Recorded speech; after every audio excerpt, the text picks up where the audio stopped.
Thank you, Madam Speaker.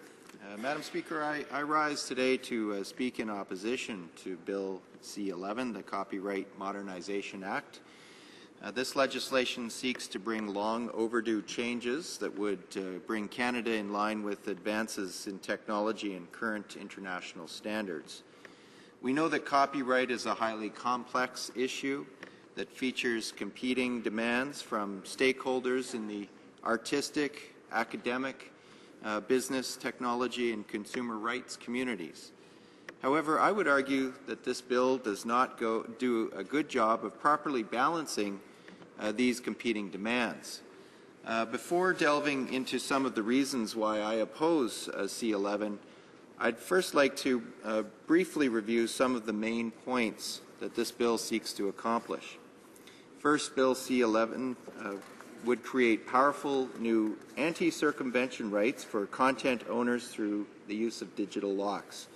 The punishment for circumventing digital locks include fines of up to $1 million and 5 years in jail. This is concerning, as it could mean that consumers are prohibited from using content they already paid for. It would also have implications for those enrolled in long-distance education courses.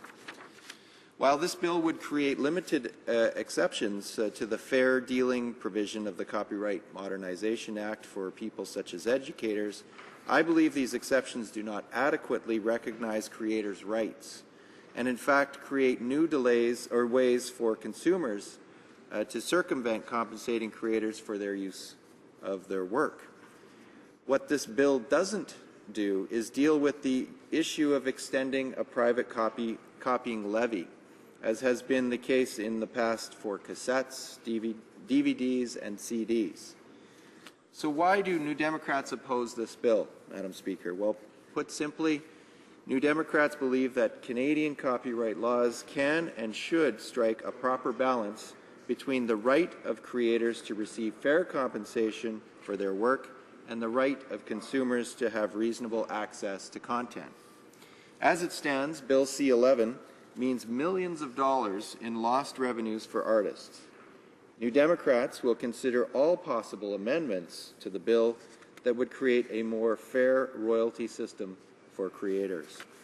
We propose removing sections of the Copyright Modernization Act that make criminals out of everyday Canadians who break digital locks for personal, non-commercial use. We want to avoid the same kind of excessive lawsuits against ordinary citizens that we have heard so much about in the United States. Madam Speaker, I have been amazed by the number of Canadians who have engaged or who are engaged on the issue of copyright reform.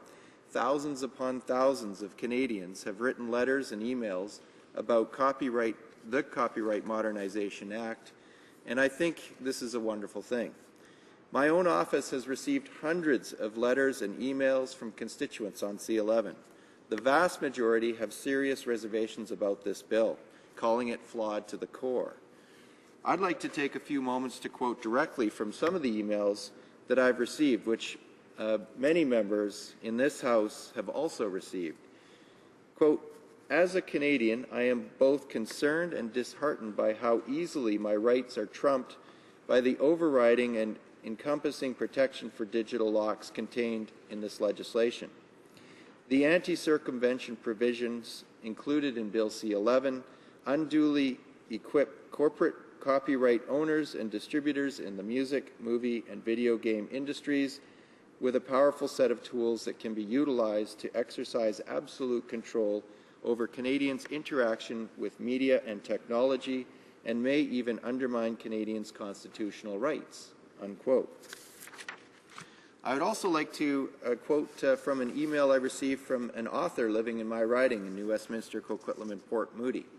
Annabelle writes, quote, "I support modernizing the Copyright Act, but Bill C-11, an act to amend the Copyright Act, proposes to cut back on rights that are the underpinning of writers' survival. There are more than 30 new exceptions affecting rights holders. Many of these new exceptions take away or reduce the ability I currently have to control my work and to be compensated for it. Among the most troubling of these exceptions is the extension of fair dealing. which means uncompensated use, to education. If much more of the work of creators can be used for free in educational settings, the educational market is at risk of being legislated away.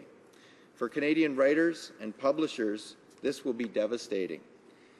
At a time when the government has declared the goal of having more Canadian history taught in our classrooms, it is surely counterproductive to harm the market for creators and publishers of that history.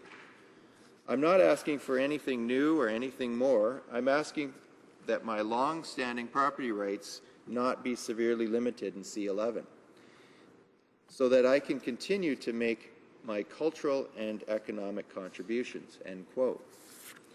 Madam Speaker, the majority of emails I received were copied to the offices of the Prime Minister, the Ministry of Industry, or the Minister of Industry, and the Minister of Canadian Heritage. Based on the number of emails from my office, or that my office has received from people who are opposed to Bill C-11, I would estimate that the offices of the Prime Minister, Minister of Industry, and Minister of Canadian Heritage have each received upwards of 100,000 emails from Canadians who have serious concerns about the implications of the Copyright Modernization Act. But it's not just Canadians that the Conservatives are ignoring on this issue. They're also ignoring expert opinions raised in committee and the findings of their own copyright consultations in 2009. As a result, we have before us today a flawed piece of legislation that will end up doing more harm than good. Madam Speaker, in closing, I would like to ask the government to seriously consider amendments to its Copyright Modernization Act that would create a more fair balance between the right of creators to be fairly compensated for their work and the right of consumers to have reasonable access to copyrighted content. Amendments should also be considered that will create a more fair royalty system for creators. Finally, I would like to add or thank the hundreds of constituents who have written to me about this issue, and I encourage them and all Canadians to stay engaged on this important issue. Thank you, Madam Speaker. Questions